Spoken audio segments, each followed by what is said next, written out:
Hey guys, this is Hunter Levine, and thanks for checking out the Captain's Collective podcast, brought to you by Skinny Water Culture, Turtle Box Audio, Yeti Coolers, Purpose Built Optics, Florida Fishing Products, and My Captain.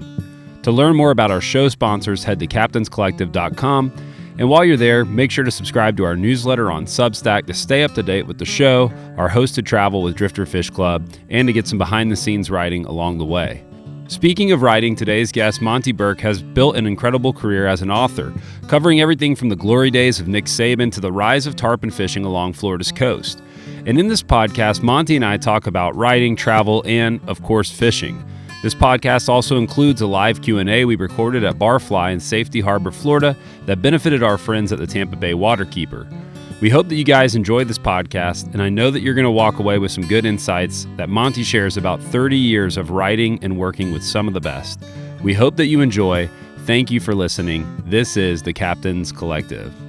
All right. Well, hey, Monte, thanks for coming down here to Tampa. Worked out that we were in the same place at the same time, Yep. and we're able to sit down for a moment and kind of do a little bit more in-depth on your background and a little bit more on writing and fishing. And then after that, we're going to head, and part 2 of this podcast will be a live Q&A at Barfly, which should be, I think, a lot of fun, and fly fishing themed bar in Safety Harbor, Florida. So thanks so much for carving out some time to sit down with me. Of course. Great to be here.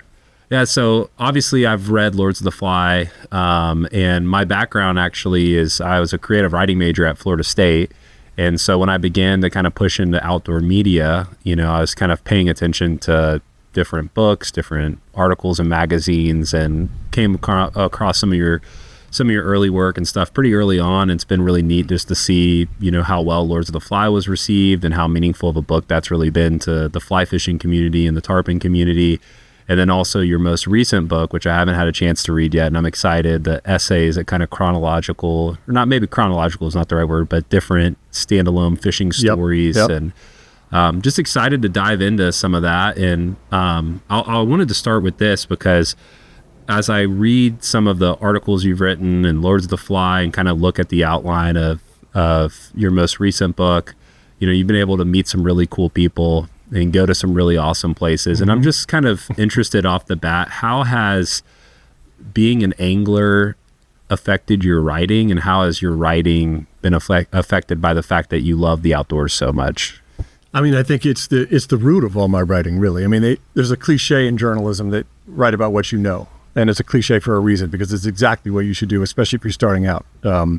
It's very hard to write about things you don't know anything about. So, I knew a little bit about football, but I knew a lot about fishing. Yeah. Right. And I just loved it. I was totally obsessed with it. And by the time I got, out of college, had my first job, I was like just head over heels. At this point, I was trout fishing mainly on a little creek in Pennsylvania that had a great kind of story history. I always loved reading, always loved history, always loved angling stories, stuff like that. So this little creek kind of like ticked all the boxes, whatever. So yeah, I mean, that's kind of, it's actually how my career started. It's kind of weird. I actually applied to business school thinking that was a responsible thing to do. I have 2 little brothers out of college, and got in. And then, but about 2 weeks afterwards, I'd written this story about the Latort. And it was my first story ever written. No one assigned it to me. I just wrote it.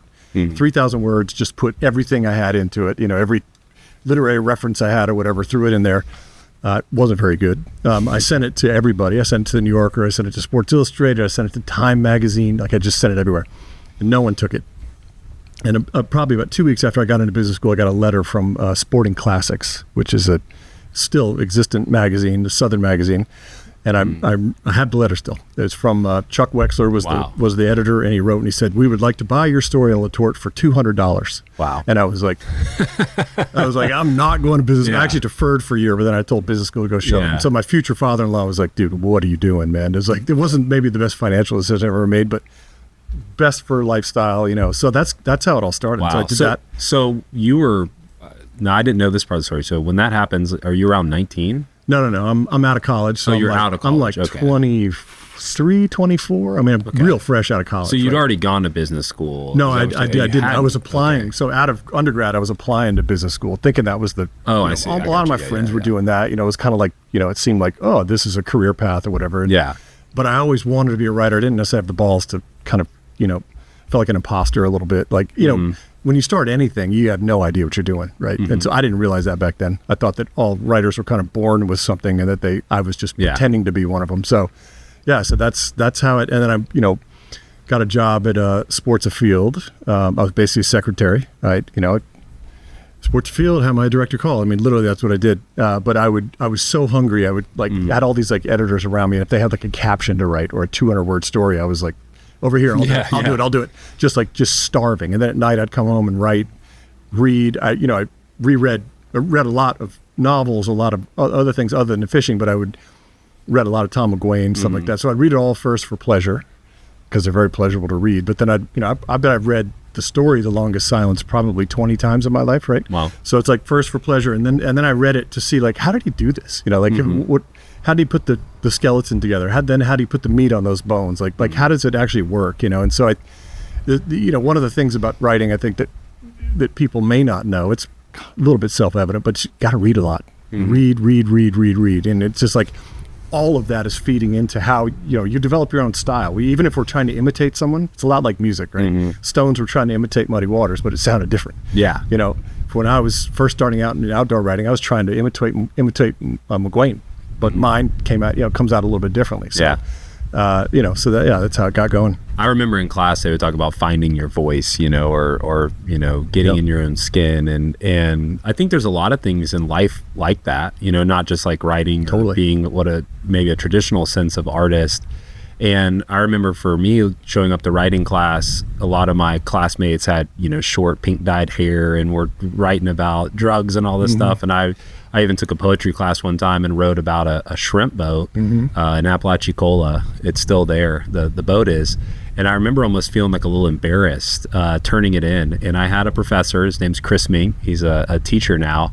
And he loved it. And I was almost oh, they're doing all this edgy kind of, lean forward stuff. And he was no, exactly what you said, which I hadn't heard at that time, which is right from a place that something that you it's understand. Real and authentic. And authenticity is such a huge thing. I was just actually visiting Nantucket of all places a couple weeks ago, and all these rich people there, they're just trying to, you can't buy authenticity, right? That's why your story was so cool, right? You weren't trying to write about avant-garde stuff. You were writing about a real experience in your life, right? Something authentic. Yeah. And so I'm curious about this with you too. So did you grow up doing, obviously I had heard or read that you started fly fishing at a young age. Was your outdoor experience pretty limited to the area that you lived in, or did you actually have a lot of opportunity before writing to travel and meet people and fish different places? Not really. I mean, I moved a lot. I'm kind of a geographical mutt. I was born in New Hampshire, lived in Vermont for a little while, moved to Alabama, moved to North Carolina, back to Alabama to Virginia, and then went to college in Vermont. So I had this kind of East Coast kind of, up and down thing. So just by virtue of moving so much, I did have different experiences, fish for trout, fish for largemouth bass, but it was mainly just, probably when I really started to get into it was when we lived in North Carolina. We had a little pond, and if there was no wind, it was covered completely with algae. Just a little bit of wind would move a little, clear off some water there, and go down there with my leader was probably about that long, and a little popper that you couldn't tell what it was anymore because it had been chowed so many times. But that's kind of when I really got into it. This is really fun. I love that feel of the light rod and the big fish. It was a really cool thing. I think sometimes people think that, look at somebody who maybe takes on a work like Lords of the Fly, and all of a sudden, they're oh, this guy probably grew up 14 years old, gallivanting around the world, chasing tarpon. Tell me about the first time you saw a tarpon. What was that? So it was, you mean on the water, actually fish for them? Because sometimes I ask people, I used to ask people, tell me about the first time catching one. Yeah. But tarpon are interesting because even this season, the first one I saw of the year, I was I'd never seen one before. I was it's like an alien. I was what is it doing here? They're crazy. I saw one the first time I went fishing, which was actually not that long ago. So it was 17 years ago now. And I was with Steve Huff, and I just remember seeing it. And actually, a lot of my travel came late. I didn't travel much to fish when I was a kid. I think I went out to where'd I go? To Montana once with my grandfather or something like that, which was cool. But that was all I did.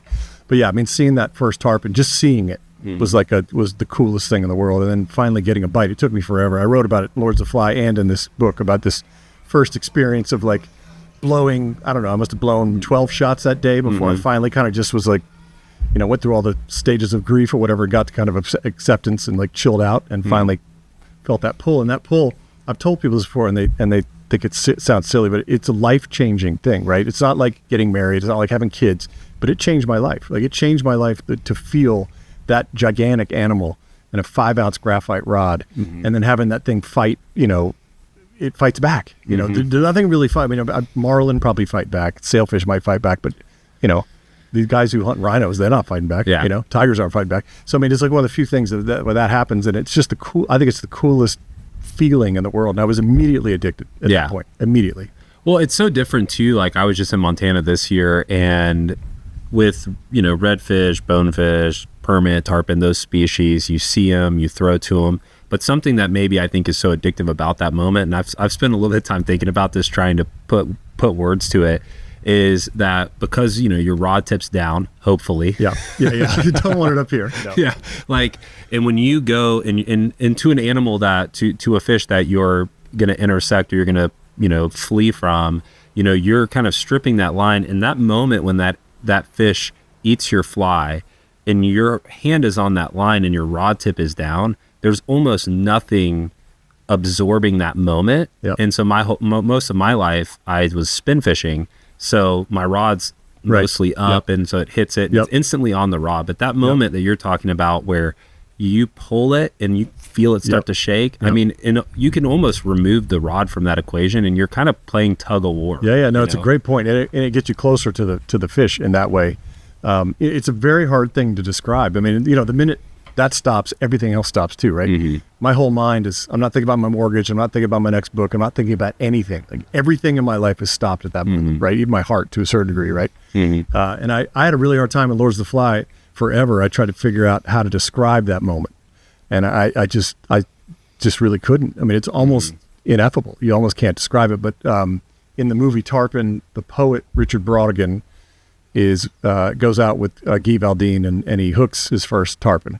And he comes back, they come back, there's a great scene in there where they come back to the bungalow, and Brautigan is in a hammock, and they're both getting high, and they sit around, and Guy says, what was that feeling like? And he said, he said in this kind of California stone, he's like, it was like immediate unreality. And I was like, that's it. Immediate unreality. And I was like, that is it. That's the closest you can come. I still don't think it's like perfect, but like, that's as close as you can come to it. The best description of that moment. So, it sounds like, and I had a similar experience. I didn't get to travel much as a kid. And then once I started doing podcasting, it opened up a lot of doors. And I knew for me that I didn't think that podcasting would have any significance vocationally for me, but I thought maybe I could get out a little bit of my box and it would be my ticket to get a chance to meet people and to get a chance to do these experiences. Of course, I wanted to tell stories. For you, when you began your writing career, how much of that do you attribute to the drive to get out there and go to new places and travel? I mean, I think a fly rod, or a fishing rod in general, but mainly a fly rod for me, is one of the great passports to the world. And what I think is really cool about it is when you travel to these places, you don't go, everybody when they go to France goes to Paris, right? They go to the urban hearts, right? That's where when you go to Argentina, everybody goes to Buenos Aires, whatever. But the fly rod allows you to go see like another part of the country, a very real part of these countries, which is like their natural beauty, right? And they, fly fishing, as the cliche goes, takes place in very beautiful places. So, that was a really cool thing. I'm a little bit of a homebody. Like, I love my home waters a lot. So I'm like, I always get a little anxious before I travel, but then when I'm there, I'm always like, oh my God, why don't I do this more? So I've been lucky, and rivers always reach the sea. I write about going to Labrador, going to Russia, going to Chile, blessed to be able to do all this stuff. It's been so cool to see all that stuff. Yeah, that's an interesting point that you talked about, where obviously I think people realize the connection between travel and hunting and fishing, but the fact that it gets you off the beaten path, which, it's like, I went to Mexico. Did you go to Cozumel? No, I went to Ishkalak. Right. What's that? Right. That's everything to me, or whatever. So when you look back at those traveling, kind of those trips that you took, and you think about all the odd places that you never would have went, following the traditional pattern, what place were you most surprised by? I mean, I was surprised by the amount of black flies in Labrador. I have to say, I came back from that trip like all, distended. Like, that. What was funny is that on that trip was. Is that the same as the micro cutting? I saw a sign on the way, and it's probably a multi-$1,000 skincare treatment these days. Probably. It's probably really good for you. Really But that trip was funny because I was doing that for Forbes magazine, and the two people on that trip were two of the people on that trip were Yvonne Chouinard, the founder of Patagonia, Wow. and Tom Brokaw. And they were just as messed up as I was. And Yvonne and I didn't care. But I was like, dude, that guy's Brokaw's got to go on air tomorrow. Like, how's he going to, we were flying out. I was like, how's he going to actually he somehow got it done. The miracles of makeup. But, Russia was a real interesting place to go. It's the kind of far western part of Russia. It's where the old, nuclear submarines were. I don't know if you remember a couple of years ago, there was a sub trapped on the bottom. Yeah, I do. Yeah. So it's right by there. Okay. And there's this little outpost town called Murmansk, and you walk in and they have the Kalashnikovs, the guys do when you walk in, and they give you like dirty looks, but they love your money, so they're not going to mess with back then they weren't going to mess with the Americans, right? Yeah. But they make it look like they're gonna. And then so it's this little crappy town, and then we get in these old Soviet era helicopters that literally have duct tape. I'm not kidding. Like people always say, well, that car had duct tape on it. Like this literally had duct tape up against some of the wiring. Little tiny little holes like that. It was an old military Soviet thing. And you finally get up and then you go over this tundra with like nothing I've ever seen. Like just miles and miles of tundra. And then all of a sudden out of nowhere, these 4 beautiful crystal clear rivers just sluicing through all of that. It was like the coolest. Like I was like, this is the coolest thing I've ever. That whole trip felt like a trip or a dream or something. It didn't feel. None of it felt real. Yeah, the contrast sometimes. Like I fished St. Augustine some, and you're kind of in the middle of the city, and it's like saltwater taffy and old ladies going to buy chocolate, and kind of mini putt golf, and then you're 10-minute boat ride away from forgetting that humans even exist. And sometimes the contrast is just as important, as how beautiful an individual place is when you leave somewhere and how quickly you can escape, Totally. Totally. But you can escape even, McGuane talks about this when it comes to striper fishing in the Northeast in particular. Like they're very much like an urban fish. You can be, he talks about, fishing a flat or whatever and hearing a lawnmower right in the background. But I fish in New York City where there's like 747s coming in and the Staten Island ferries going by and there's cargo ships coming in. And even that can be it's a little harder to kind of disappear into the fishing a little bit, but it's an interesting way to fish for sure. Yeah. I lived in Park Slope for a summer in college, and I wish it's a regret of mine because of something we were talking about earlier, which is my association with New York as a 5th generation Floridian who lives on the Forgotten Coast, which you've spent time on. Is I thought to myself, I'm going to go up here and nobody's going to even know what fishing is. It's just, I didn't understand New York. I didn't, have that perspective of the world, and to realize that there are these places that people can engage with nature right in one of the biggest cities in the world. Yeah, that's crazy. And how accessible those, you don't have to be a millionaire and go to some remote island to access nature. Yep. So with you living in New York, I wanted to talk a little bit about this because when I went to New York, I didn't realize people loved the outdoors there, and that there were outdoor opportunities, that there was trout fishing nearby, that there was the stripers, all the amazing things that New York has. But I also didn't realize New York's rich history with, we'll call it outdoor media, but predominantly writing, magazines, and publishing. Could you just kind of explain a little bit of why you ended up in New York City? And I think, for a lot of people, they probably don't understand New York City's important role in writing. So I was looking for a job, any job I could get at a magazine, an outdoor magazine. And at the time, the 3 big monsters in the outdoor world were Field and Stream, Outdoor Life, and Sports Afield. And they were all in New York City, all owned by, forget who. Field and Stream, I think, was owned by Time Media. Sports Afield was owned by Hearst, which, is a huge magazine company. And, I found it a little bit weird, because when I went to New York, I was like, oh, all my time I spent, traipsing around the woods and splashing around the water is done. Yeah. That turned out not to be the case. Thank God. But, it's fascinating. And then you look back on all these cool journals and everything like that. All the expeditions that went to Antarctica and all these places like that also originated in New York. So it had to do with there's an ecosystem in New York, much like there's an ecosystem of climbers in Yosemite or permit fishermen in Key West. In New York, that time in particular, had very much a publishing ecosystem there. So you had aspiring writers just moving there. It was like Hollywood. They weren't actors, they were writers. You would just move there and be like, I'm going to make it as a writer. That's the place you went. they had all these editors and all this sort of intellectual knowledge that was already there. So it did make kind of sense in a weird way. But I always remember when I was a kid, flipping through and then seeing the address of Field and Stream on Park Avenue, I was like, that's bizarre, man. Yeah. It's bizarre, but it went on forever until fairly recently, actually. Yeah, I did a project last year with Field and Stream, and I told the guy, I was like, I'm really excited because my house kind of has like a minimalistic setup, and one of the things in my living room, and I'm pretty selective about the things that we have out, is this old Field and Stream cover that I remember I had it as a child in my room my whole life.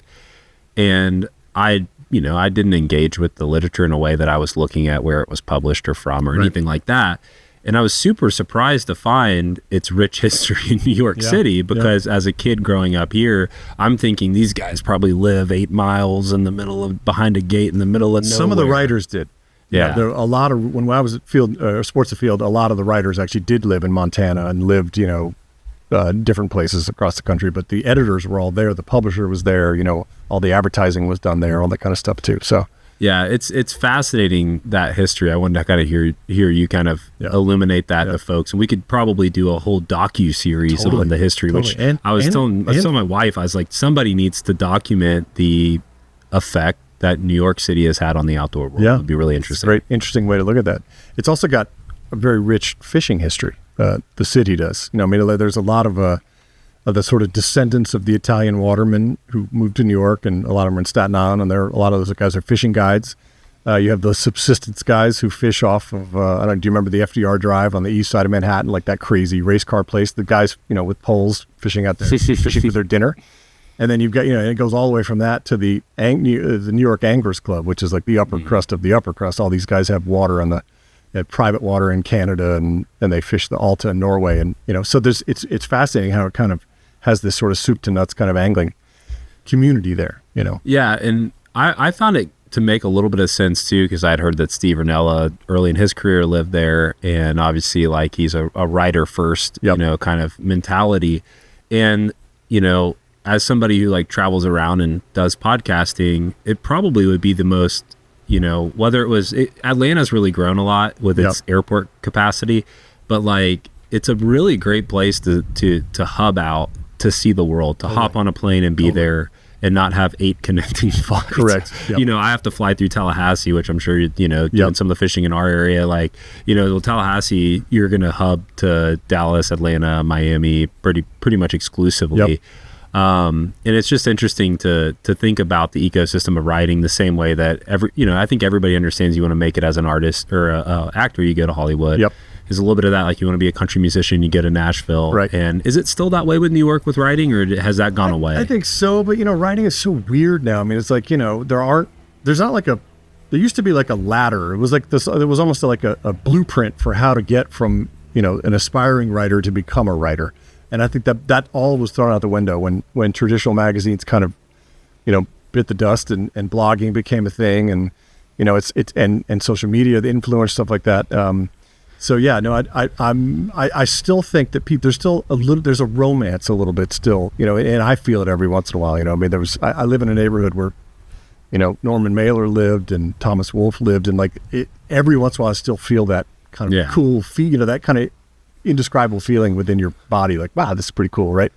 And then you go downtown to East Village and you see where John Cheever lived, and it's just that kind of stuff is still kind of there. So I do, but you can be a writer anywhere now. There's no reason to go to New York really if you don't, you just write somewhere else. There's still obviously the New York Times and well, your $200 that you get for your first ever submitted article can go a lot further where I live. Correct. That'll probably get you through half the day in some parts of New York. But circle back with me to the way that writing has influenced you as an angler, or angling has influenced you as a writer. Sometimes when I sit down with people who are anglers, but they, whether they're an artist or, a musician or whatever it may be, I like to kind of tease that out because they impact each other and feed off each other. How would you describe that for you? I think in some ways there's the obvious similarity of you trying to, when you try to catch a fish, you're trying to kind of sell that fish a story to a certain degree, right? I mean, the fly is a representation. They don't really look like bait fish all the time, right? And you're trying to it's an artistic expression in a weird way, right? Mm-hmm. So there's that. But to me, that I've just been thinking about this a lot lately, actually. There's the thing that I love the most about the writing process when I'm writing a book. I mean, you got a report, then you have to write the first draft. I love the second draft and the third draft and sometimes the fourth. I love revising, right? Because I don't speak as well as I write, and that's only because I can revise the crap out of anything I write. And it's a little bit like a sculptor. You finally get it to a point where it looks good. And fishing actually there's a lot of revision in fishing. I mean, you go to a spot, start to kind of figure it out. You go back, you try different methods, you're trying different flies. I mean, the analogy for me is when there's a big brown trout, say out in Montana or in the Catskills, it's just sipping on the surface right there. And you're there and you got a spot above it, and you cast. First time you cast a little short, second time you cast it goes over, but it doesn't take. So you revise, you go back, you put on maybe 6X instead of 5X, you try a different fly. It's like this constant, until you either blow the fish or catch it, right? So it's a constant kind of revision. So I think that for me has always been I just kind of came to this conclusion that that is a definite similarity, I think. Also, I fish a lot by myself, probably 40% of the time. And I just do a lot of great thinking. It's just like, you're not on your phone. No one's calling you. It's like it's just you and you. I'll space out. I mean, I have a story in Rivers Always Reach the Sea about sitting on the tip of a jetty, and like literally, I actually blacked out for I wasn't drunk or anything. I was just waiting for a fish to come in, and I blacked out for 2 hours. I have no idea what it did. I've tried to explain that to my wife before, but I don't know. But seriously, yeah. And all of a sudden, there was what time is it, or where have I been? There was commotion off the tip, and oh my God, there's fish right there. But it's so we don't get the chance to daydream much anymore, right? And I think fishing actually gives you an excuse to go daydream. Like how much time if you're sitting in your office all day, you just don't have time to daydream because you'll always just distract yourself with social media or something like that, or some phone call or work or whatever. But and daydreaming is a very important part of the writing process. I feel like you're when you're reporting a story or reporting a book, you haven't sat down to write it yet. You're already putting it together in the back of your head somewhere. That's another thing I've realized too. I didn't really realize that, but you already are kind of putting those puzzle pieces kind of together back here somewhere. And I think fishing really allows for that. I mean, I made some monumental decisions about my life. I decided a trip to Catskills, I went up by myself and fished. And I was driving home and I was like, I'm going to ask that girl I'm dating to marry me. Boom, just hit me. Then I was like, oh, that's, I had this weird sense of clarity, so, and I've had a lot of decisions like that, but so there's a lot of similarities, and that's one of the reasons I think it's written about so much, fly fishing, and why it's such a, of the non-spectator sports, it's got more literature about it than just about anything else, I would think. I think with fly fishing too, it's people who are really good at it. I just did a presentation at Jacksonville Fly Club, and they were just asking me about what have I noticed about some of the better guides and anglers. I don't consider myself a great angler by any means, but I've been around some really great guides and anglers, and they love the process and they're drawn towards intricacy or maybe complexity.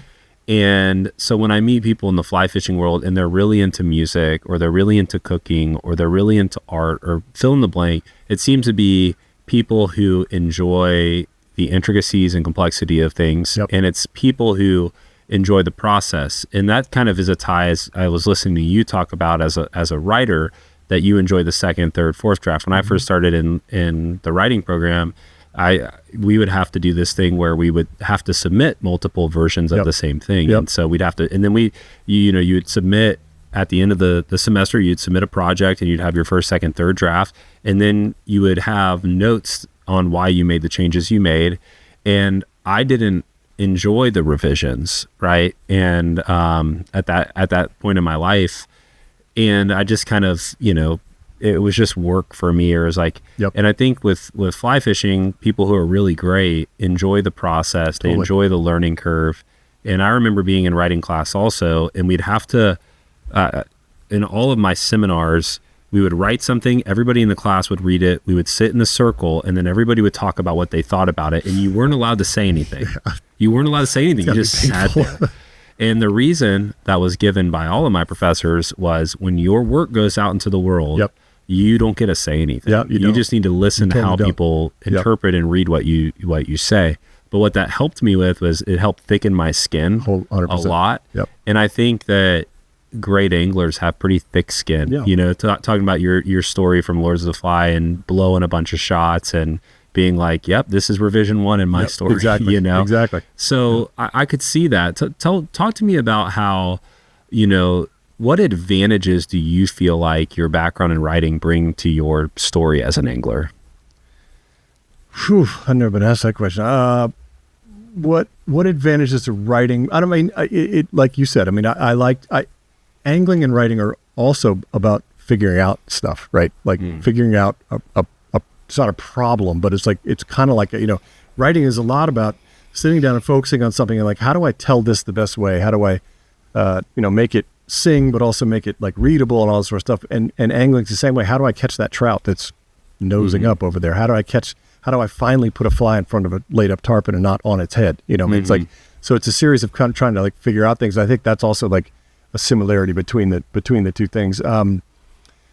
You know, I think writing requires a great amount of focus. Like you got to actually just sit down and actually like really, really focus a lot. And I think, you know, if you're going to be a good angler, which I don't claim to be either, but you need a lot of focus, because if you're not focused, you know, you're going to miss that. You may only have 2 tarpon shots a day and you're going to miss them because you're, you know, thinking about something else, or, you know, so, and you know, the ability to kind of maintain that focus for a long time is something that we're a little harder to do these days, I feel like, too. So yeah, I mean, I think those are the big things. No, I think that makes a lot of sense, like in having a analytical approach to what you're doing. I love what you said about revision and seeing presentations and seeing situations on the water as revisions is I think really, I don't know that anybody's, you know, I've done over 200 of these. I don't think anybody's said that. So that's what's fun about interviewing a writer, right? You're bringing your experience in. Actually, if you were crazy, you could do a fishing collection, just call it revisions, you know, and like, and maybe go into that a little bit. But yeah, no, it is. And literally that just came to me as I was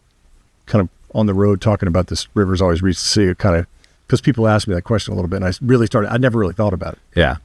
I'm curious too. So one of the things that I think in order to be the best angler that you can be, because I'm not really somebody that tries to get into the conversation of who's the best, because it's pretty subjective and you know, but the thought process of, I think a lot of people understand the idea of, I want to be the best that I can be. I want to be better the next time I fish than the last time. And there's these roadblocks and adversities, and you know, people quit, they get frustrated. I remember when the first time I ever fly fished, I was a kid, and I was up in the Smoky Mountains, and I was just getting tangled and breaking off, and I was like, this is stupid. I'm gonna throw my ultralight spin rod and catch more fish, and that's, and you know, but this idea of, obviously, the, you know, a lot of people in fishing are drawn to complexity, enjoy the challenge, right? What makes a permit so great? I think that there's nobody who would not leave out in that ingredient list the challenge of it, right? Yeah. In writing, it's really challenging. You can hit blocks, you can hit patches where you feel less inspired or less motivated. What would you say to somebody, whether it's writing, whether it's whatever their career is, or maybe it's their pursuit on the water? What would you say to somebody dealing with challenges? I mean, you gotta fight through it. I mean, the only way I can speak to that is my experience, I think. And that's, you know, when I first wanted to be a writer, like I told you, I thought there were people kind of born to it. And my next thought was like, oh, you just sit down and like a muse comes out from out of nowhere. And like all of a sudden you're like in a trance and you're writing. Now that does happen every once in a while. You get kind of like that, but there is no such thing as the muse on a day-to-day basis. So there's nothing more intimidating, and it's still intimidating. I've been doing this now for almost 30 years. And looking at a blank page on a computer and seeing the cursor blink up there, nothing on the page, right? I mean, it's like you have to, everything that's written, unless you're copying something or plagiarizing or using AI, is novel, right? It's new. And no matter whether you're writing a nonfiction story or a fiction story, it's all new. No one's going to tell it the way that you, the writer, is going to tell it. So, you know, that's a big challenge every time you do it. So what you have to do, in my experience, is just sit your ass down and just plow through it. And you're not going to have your A game. You're not going to have your fastball, you know, but, you know, one of the reasons some of these great pitchers are great, Kurt Schilling and all these guys, you know, I mean, they would win sometimes when they didn't have their best stuff. They had their C stuff. Tiger Woods too. He would win tournaments when he had his C game, right? So like, you just have to sit down and actually do it. And a lot of people get intimidated, or like, I don't feel it, you know, and like, I'm just not going to do it. It's the same thing with fly fishing. You know, it's like that cat, it's just too difficult. I got to stop doing it. You know, so, you know, that to me is the way to overcome a challenge is to tackle it. Simple way to say it, I think. Yeah. And I think one of the things that, can be really helpful is embracing the fact that you're going to suck when you start. You talked about when you first started writing. I had this number because I was talking to some people, and I was giving a talk, and I looked up, and I was talking about Babe Ruth. But instead of giving the number of how many home runs he hit, I gave the number of strikeouts. Right.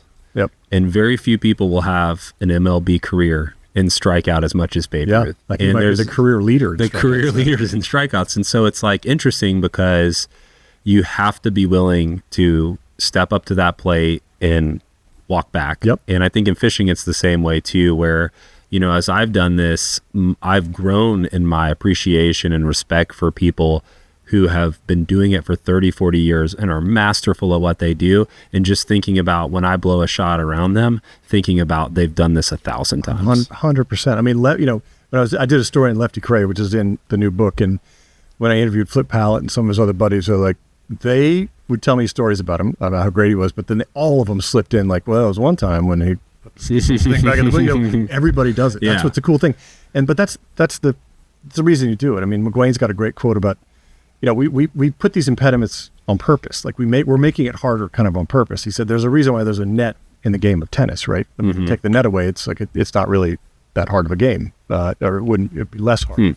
And so that's kind of what, you know, we're doing this kind of on purpose for sporting reasons, but also because it's fun. You know, it's just like, it's fun to like make it a little more challenging. Challenges are fun. Challenges are fun to tackle. Challenges are fun to overcome on the lucky times you do it. You know, I mean, it's like the whole process is fun. Well, we're about to head over to Barfly, and I've made a revision to my notes. And I'm going to move some of the questions from this to there, but I want to move one of those questions to here. Okay. And that is, why should anglers read? It's a great question. I actually have some of my best fishing buddies don't read fishing. They just don't read at all, but they don't read fishing stuff. To me, it's a real enhancer. I mean, you're as a fly fisherman, you're part of this or angler, fly fisher woman, even you're part of this continuum. You know, people did this a long, long time ago. You know, it goes all the way back to the Macedonians, like 500 AD, right? Casting a little piece of red yarn on a fly rod.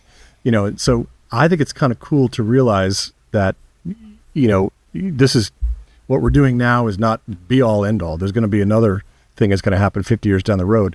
There's some really interesting things that happened 50 years ago.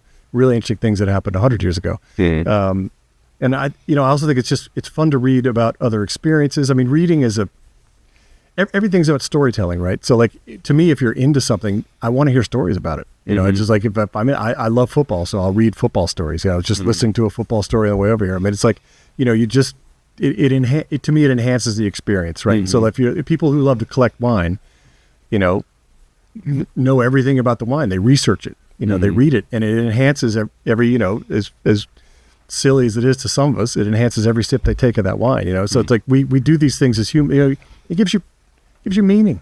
You know, it gives life a little, you know, without obsessions and without these little things that we do, life would be pretty boring. You know?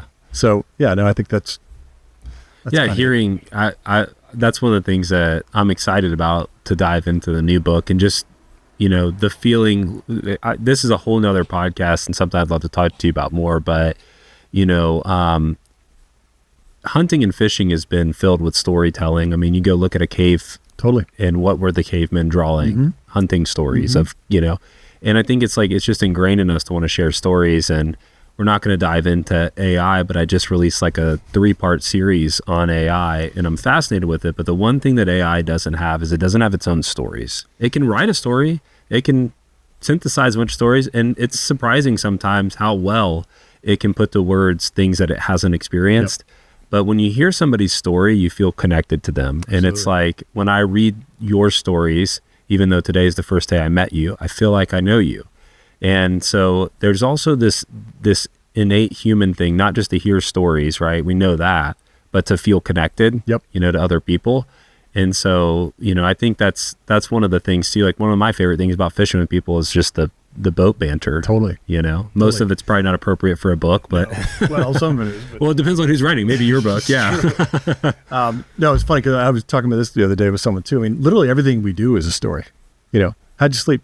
Good. You know, some very short stories, right? How was the fishing? Good. Sometimes that's the whole story, right? But I love in fishing, you're you're sort of telling stories the whole way through. Like if say you have a fishing trip coming up, you start to think about where you're going, you start to think about how you're going to prepare for it, who you're going to be with. You're already starting to kind of tell the stories, and then you put that rod together and it, cite the guides, stuff like that. That's part of the storytelling too. And then even when you're fishing with someone, most of a fishing day, it's very much like a sport of the mind, right? Most of the fishing day is taking place in your own head, right? I mean, you could have a guy right next to you in the same boat and you guys are fishing together. Mm-hmm. It's still primarily taking place in your head, right? Mm-hmm. You're castigating yourself for blowing a cast, you're congratulating yourself if you catch one. And then of course there's the obligatory story you have to answer at the end of the day, which was how was the fishing. You're working on that before you get back to the dock, right? Mm. You're already thinking through how you're going to relay that day on the water or that trip, to whoever asked about it, right? And again, there's some people who are very minimalist about it. They'll say it was good or it was bad, and that's it, right? But there are other people who can tell you a interesting story about it. But everything we do is how's it going? Good. That's a story. Yeah, it is. That's interesting. I haven't thought of that way. And even I find myself narrating the story if I go into that headspace while it's happening. Yeah, me and my friend Evan have this joke that there's no good fishing happening if the word though is there. The power of the word though. Sure is pretty though. Yep. It's nice to be out here though. Right, yeah. Though is a very powerful word in angling. How was your day? If the word though is in the story, the fishing, how good the fishing was decreases instantly. Yeah. Well, I hate to sound like an old man, but this is part of what bothers me a little bit about the fishing Instagram culture is that like you just by posting the picture and the maybe ultimate end of it, you've lost all the process. You've lost like some of the most profound moments, as again, McGuane wrote about in Longest Silence, but other people have written about too, happen in the interstitial parts, like when nothing's really happening, right? That's when your mind is kind of, maybe you're chatting with your buddy, but also that's when your mind is really working on stuff. You're revising, right? You're trying to figure out, okay, where the hell are they? How can we catch these things? And, you lose that when it's just a photograph of you holding a big, whatever. Well, and I know obviously you spent time and interviewed David Mangum and in his coffee table book, Tarpon, my favorite photo, which is, filled with great photos, is there's a photo of an angler who is an absolute, you can just tell he's just been picked apart and he's in disarray on the front of a panga boat. Yep. And, we're so saturated with here's my big redfish, here's my carp, here's my tarpon, right? And you see this photo and you go, you look at that photo and you're like, I know exactly what that feels like. That's what fishing is. Yeah. That's what fishing Von is. Cochran has one. I got it for my dad as a gift. It's two guys in a yellow jacket getting rained on tarpon fishing. I love that. I mean, those are the memorable moments, right? I mean, you really remember those moments. In fact, I think most people, I do certainly, I remember the ones that got away more than the ones I caught. 100%. Like, especially in the immediate aftermath after a trip, that's all I'm thinking about. Again, because I want to like revise and get better at maybe trying to catch them, but it's also like it's just a more memorable experience to a certain degree, Yeah, I totally agree, and that's why too. I think if you're you have obviously we have phones, you're taking all these photos and you're missing all those in between moments.